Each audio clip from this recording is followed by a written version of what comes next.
Assalamualaikum warahmatullahi wabarakatuh. Nah, pada kali ini saya akan memaparkan proposal yang berjudul Pengaruh Model Problem-Based Learning berbasis open-ended terhadap kemampuan berpikir kognitif matematis dan self-efficacy. Nah, perkenalkan nama saya Lilis Made Putriani dengan NPM 192151123. Video ini dibuat untuk memenuhi salah satu tugas mata kuliah seminar pendidikan matematika dengan dosen pengampunya Bapak Dedi Nurjamil.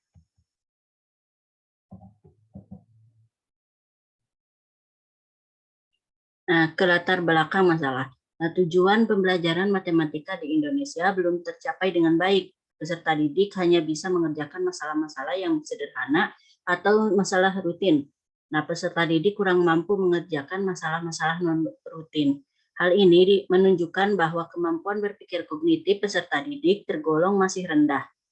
Untuk meningkatkan pemahaman matematika peserta didik, maka diperlukan sebuah model pembelajaran yang dapat meningkatkan hasil belajar matematika peserta didik. Nah, Sugiyandi tahun 2010 menyimpulkan pembelajaran berbasis masalah atau problem based learning mampu meningkatkan kemampuan berpikir matematis tingkat tinggi dan kemampuan belajar. Franz tahun 2007 mengungkapkan bahwa masalah pada PBL setidaknya berupa masalah open-ended untuk menghubungkan pengetahuan peserta didik dengan tujuan yang ingin dicapai. Nah, pembelajaran yang memberikan problem yang terbuka atau memberikan multi jawaban yang benar disebut dengan pembelajaran dengan pendekatan open-ended. Nah, di samping itu rendahnya tingkat pemahaman terhadap diri sendiri membuat para siswa kurang memahami seberapa besar kemampuan yang ada di dalam dirinya karena tidak adanya keberanian untuk mencoba. Nah, tingkat pemahaman diri sendiri adalah salah satunya tentang keyakinan akan kemampuan diri atau self-efficacy. Nah, self-efficacy menentukan bagaimana seseorang merasakan, memikirkan, memotivasi, dan melakukan perbuatan. Menurut Bandura tahun 1994, keberhasilan dan kegagalan yang dialami siswa dapat dipandang sebagai suatu pengalaman belajar, dan pengalaman itulah yang akan dijadikan pandangan bagi siswa dalam mengambil suatu keputusan terkait usaha belajarnya. Nah, pengalaman belajar ini akan menghasilkan self-efficacy dan menyelesaikan permasalahan, sehingga agar kemampuan belajar peserta didik meningkat, diperlukan self-efficacy yang positif dan dalam pembelajaran guna tercapainya prestasi belajar yang maksimal. Nah, adapun rumusan masalah yang pertama, apakah terdapat pengaruh model pembelajaran based learning berbasis open-ended terhadap kemampuan kognitif matematis, dan yang kedua adalah apakah terdapat pengaruh model pembelajaran based learning berbasis open-ended terhadap self-efficacy. Nah, ada definisi operasional. Yang pertama, problem based learning. Nah, problem based learning merupakan model pembelajaran yang memfokuskan pada pelacakan akar masalah yang ada di dunia nyata sebagai konteks pembelajaran dengan melibatkan siswa dalam proses pemecahan masalah melalui tahap-tahap metode ilmiah sehingga siswa belajar berpikir kritis dan belajar dari pengalaman pemecahan masalah dalam rangka memperoleh pengetahuan dan konsep yang esensial dari materi pelajaran. Nah, adapun langkah-langkah dari PBL, nah menurut Sugianto ada 5 tahapan, yaitu yang pertama memberikan orientasi terhadap tentang permasalahannya kepada siswa, yang kedua mengorganisasikan siswa untuk meneliti, yang ketiga membantu investigasi mandiri dan kelompok, yang keempat mengembangkan dan mempresentasikan hasil, yang kelima menganalisis dan mengevaluasi proses mengatasi masalah. Nah, untuk yang kedua ada open-ended. Pendekatan open-ended adalah suatu pendekatan dalam pembelajaran yang menyajikan suatu permasalahan dengan pemecahan melalui berbagai cara dalam mencari jawaban sesuai caranya sendiri sehingga dapat memberikan kesempatan peserta didik untuk mengembangkan cara berpikirnya.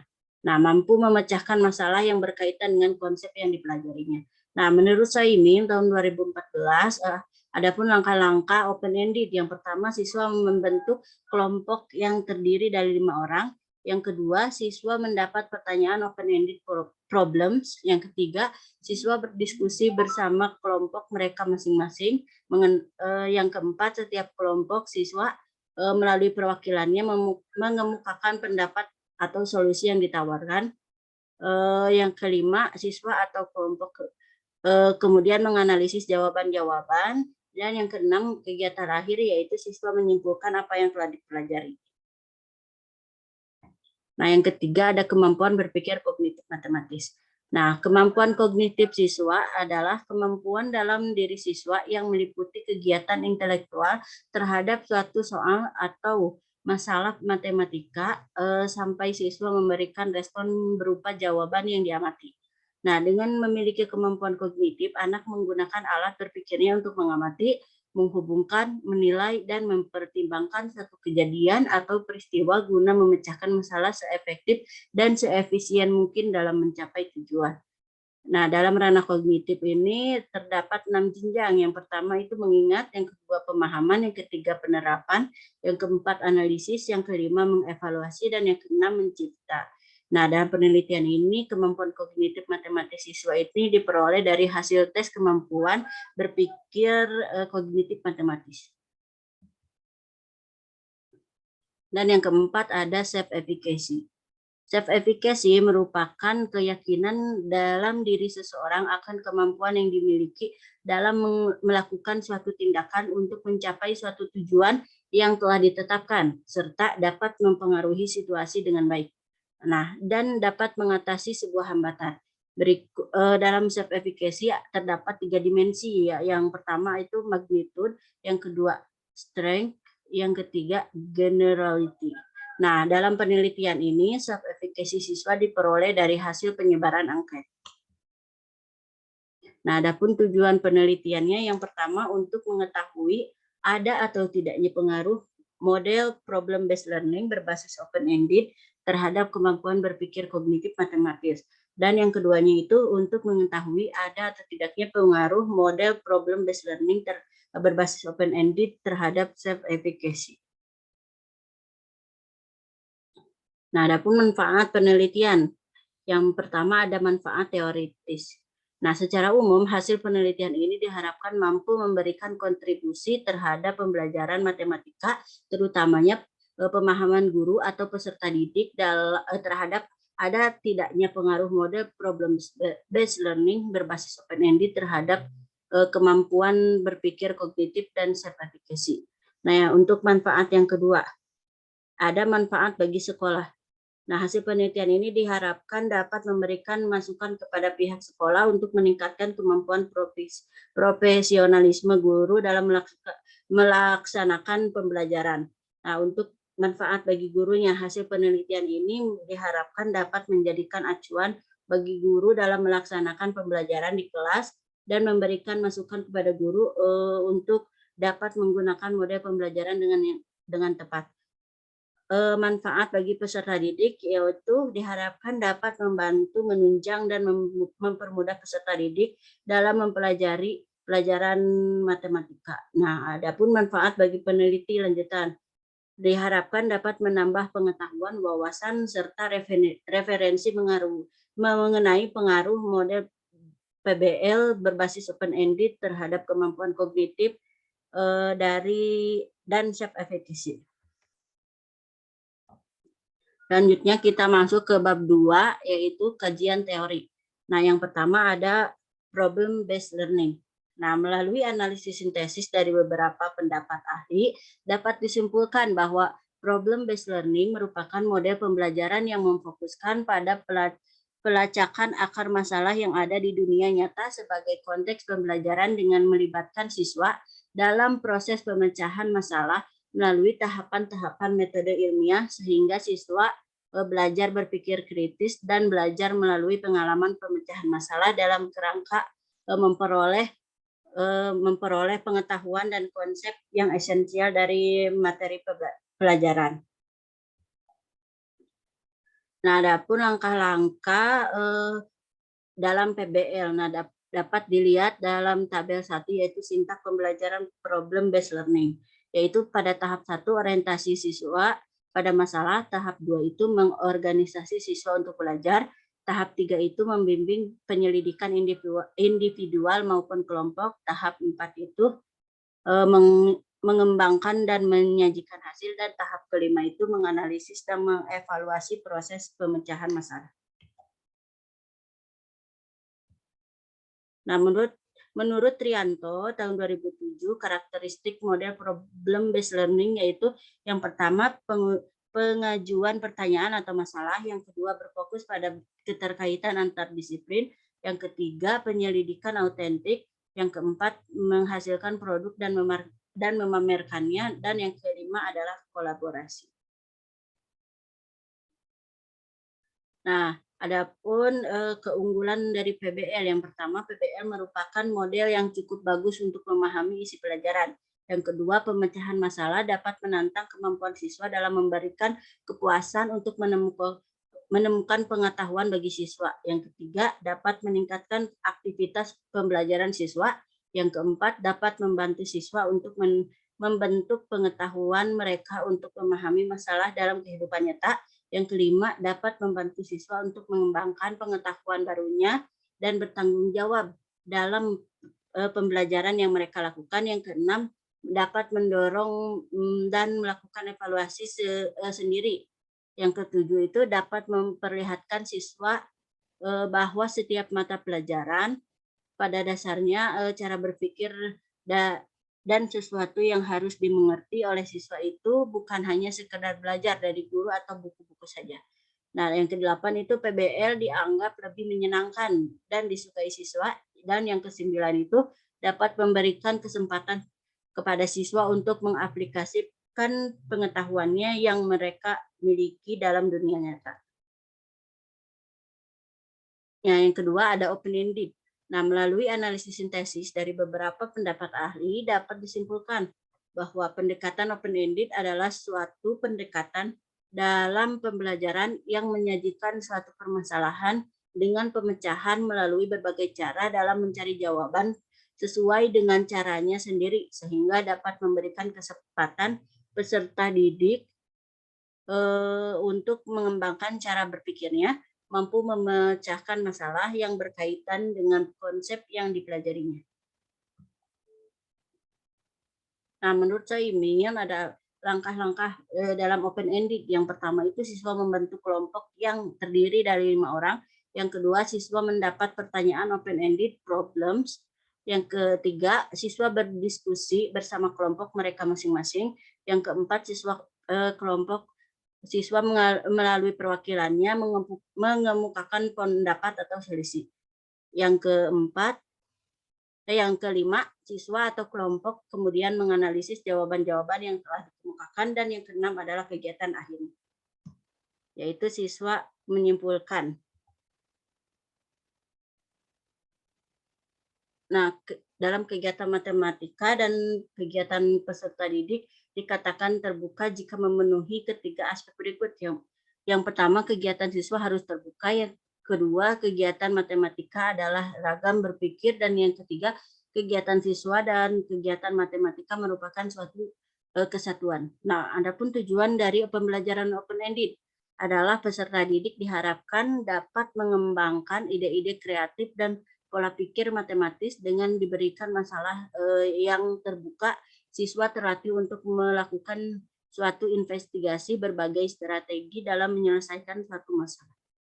Nah, beberapa manfaat dari pemecahan masalah dalam pendekatan open-ended sebagai berikut. Menyediakan lingkungan belajar yang sesuai bagi siswa untuk mengembangkan dan mendeskripsikan permasalahan matematika mereka, memungkinkan untuk solusi yang benar bermacam-macam, dan setiap siswa dapat melengkapi masalah dengan caranya sendiri.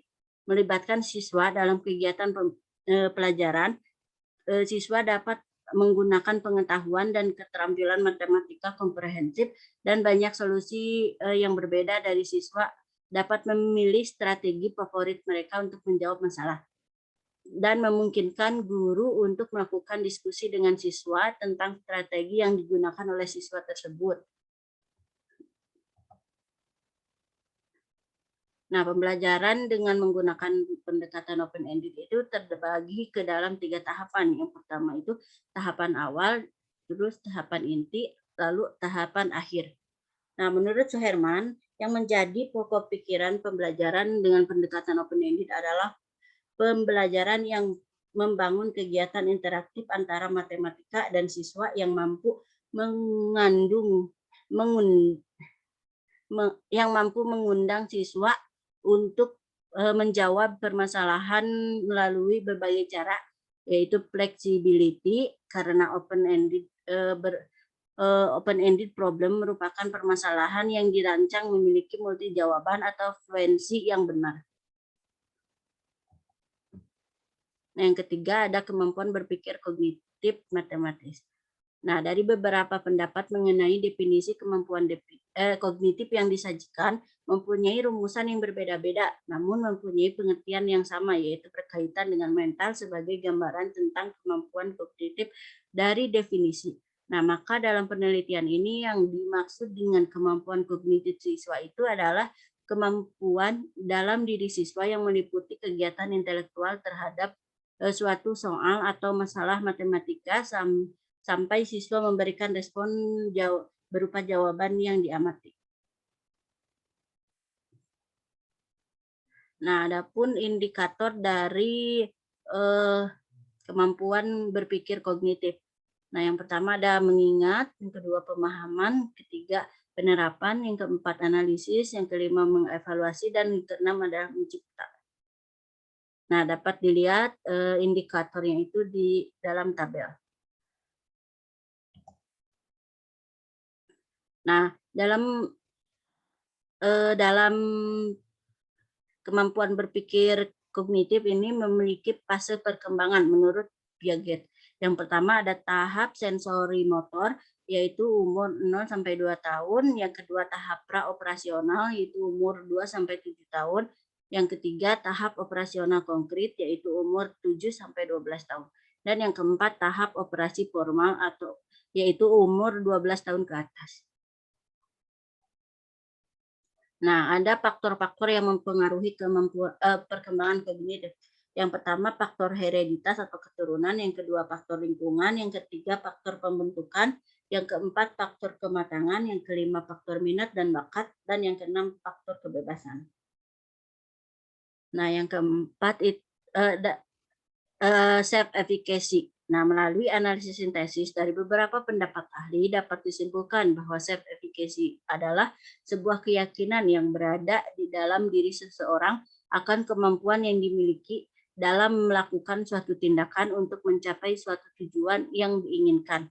Nah, apabila seseorang ingin memenuhi kebutuhan sesuai dengan tujuan yang telah ditetapkan, maka seseorang tersebut harus didorong terlebih dahulu.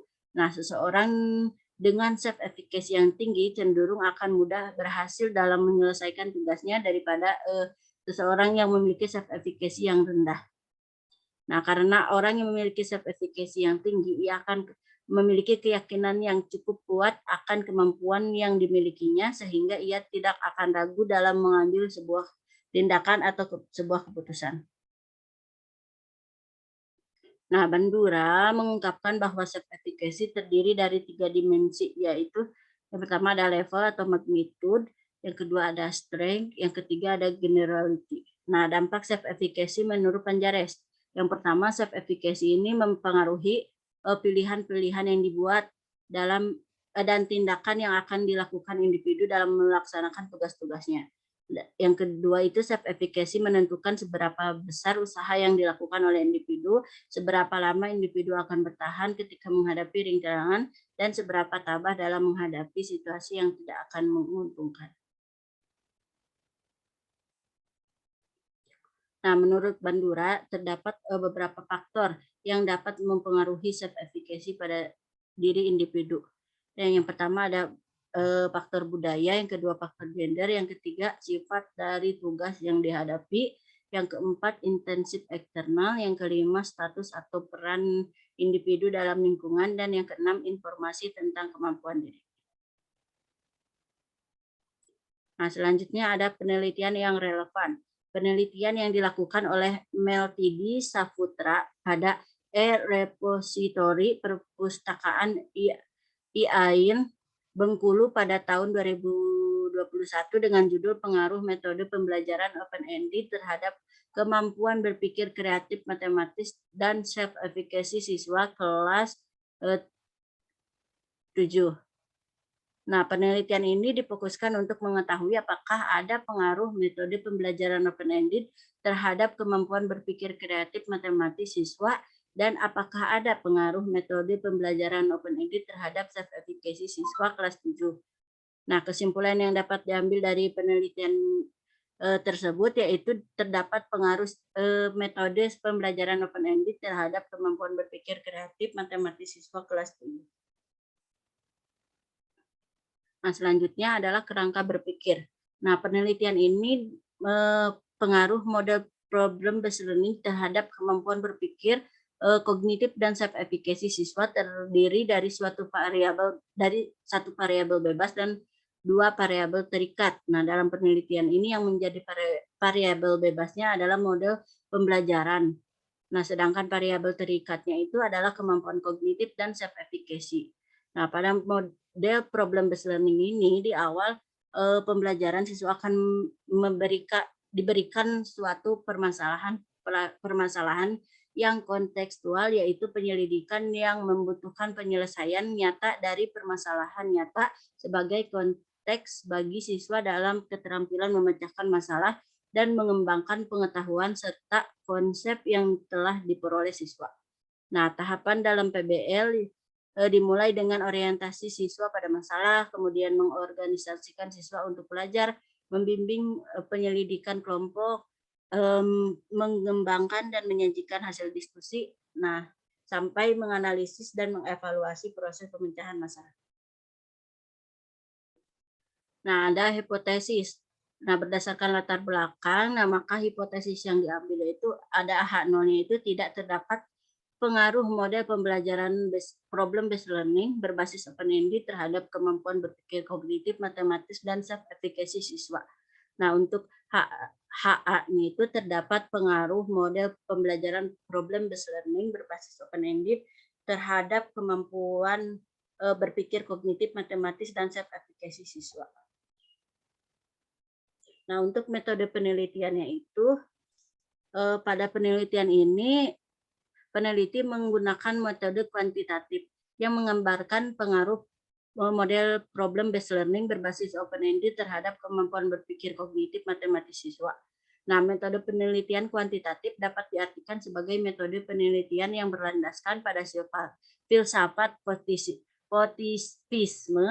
Nah, digunakan untuk meneliti pada populasi atau sampel tertentu. Nah, pengumpulan data menggunakan instrumen penelitian analisis data bersifat kuantitatif atau statistik dengan tujuan untuk menguji hipotesis yang telah ditetapkan. Nah, adapun variabel dalam penelitian ini sebagai berikut. Yang pertama, variabel terikat atau variabel dependent. Nah, variabel terikat pada penelitian ini yaitu kemampuan berpikir kognitif matematis peserta didik dan self-efficacy peserta didik. Nah, yang kedua variabel bebas. Nah, pada penelitian ini yang menjadi variabel bebasnya itu merupakan model pembelajaran based learning dan open-ended. Nah, untuk populasi dan sampelnya, populasinya itu keseluruhan subjek penelitian. Populasi dalam penelitian ini adalah seluruh siswa kelas 9 SMP Negeri 6 Banjar. Nah, dalam penelitian kuantitatif, sampel yang dilakukan oleh sejumlah individu dengan cara sedemikian rupa agar setiap individu mewakili kelompok besar yang dipilih. Nah, teknik pengambilan sampel dalam penelitian ini yaitu teknik simple random sampling adalah teknik pengambilan anggota sampel dari populasi yang dilakukan secara acak tanpa memperhatikan strata yang ada dalam populasi tersebut. Nah, sampel yang digunakan dalam penelitian ini yaitu 2 kelas dari keseluruhan kelas 9. Nah, adapun desain penelitian. Yang pertama ada 2 kelompok yaitu kelompok eksperimen dan kelompok kontrol.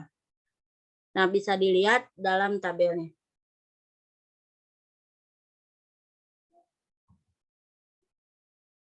Nah, adapun teknik pengumpulan data, yang pertama ada tes. Tes digunakan untuk mengetahui hasil kemampuan berpikir kognitif matematis. Yang kedua ada observasi, yang ketiga dokumentasi, dan yang keempat ada angket. Nah, angket digunakan untuk mengetahui tingkat self-efficacy siswa. Nah, adapun instrumen. Nah, instrumen yang digunakan dalam penelitian ini itu menggunakan tes kemampuan berpikir kognitif matematis digunakan dalam bentuk tes objektif yang berbentuk soal yang membutuhkan penyelesaian yang dapat dilakukan di awal atau pre-test dan di akhir atau post-test. Dengan jumlah soalnya itu sebanyak 9 butir dan menggunakan skala 100. Nah, adapun instrumen yang kedua adalah angket. Nah, angket ini digunakan untuk mengetahui tingkat self-efficacy siswa. Nah, berikut ini adalah kisi-kisi angket dari self-efficacy. Nah, selanjutnya ke analisis data. Setelah data diperoleh, maka peneliti akan melakukan beberapa pengujian yang diperlukan untuk memperoleh kesimpulan atau jawaban dari hipotesis yang telah diajukan. Nah, analisis yang digunakan dalam pengujian instrumen tes uji coba meliputi analisis validitas, analisis reliabilitas, analisis tingkat kesukaran, dan analisis daya pembeda. Nah, untuk waktu dan tempatnya waktunya itu dilakukan pada bulan Maret 2022.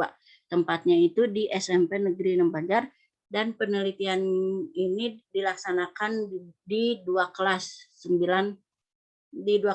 yaitu di kelas 9. Nah, ini terdapat lampiran 1 yaitu angket self-efficacy, dan lampiran 2 yaitu soal tes berpikir kognitif. Nah, mungkin sekian dari pembahasan yang dapat saya sampaikan. Kurang lebihnya mohon dimaafkan. Assalamualaikum warahmatullahi wabarakatuh.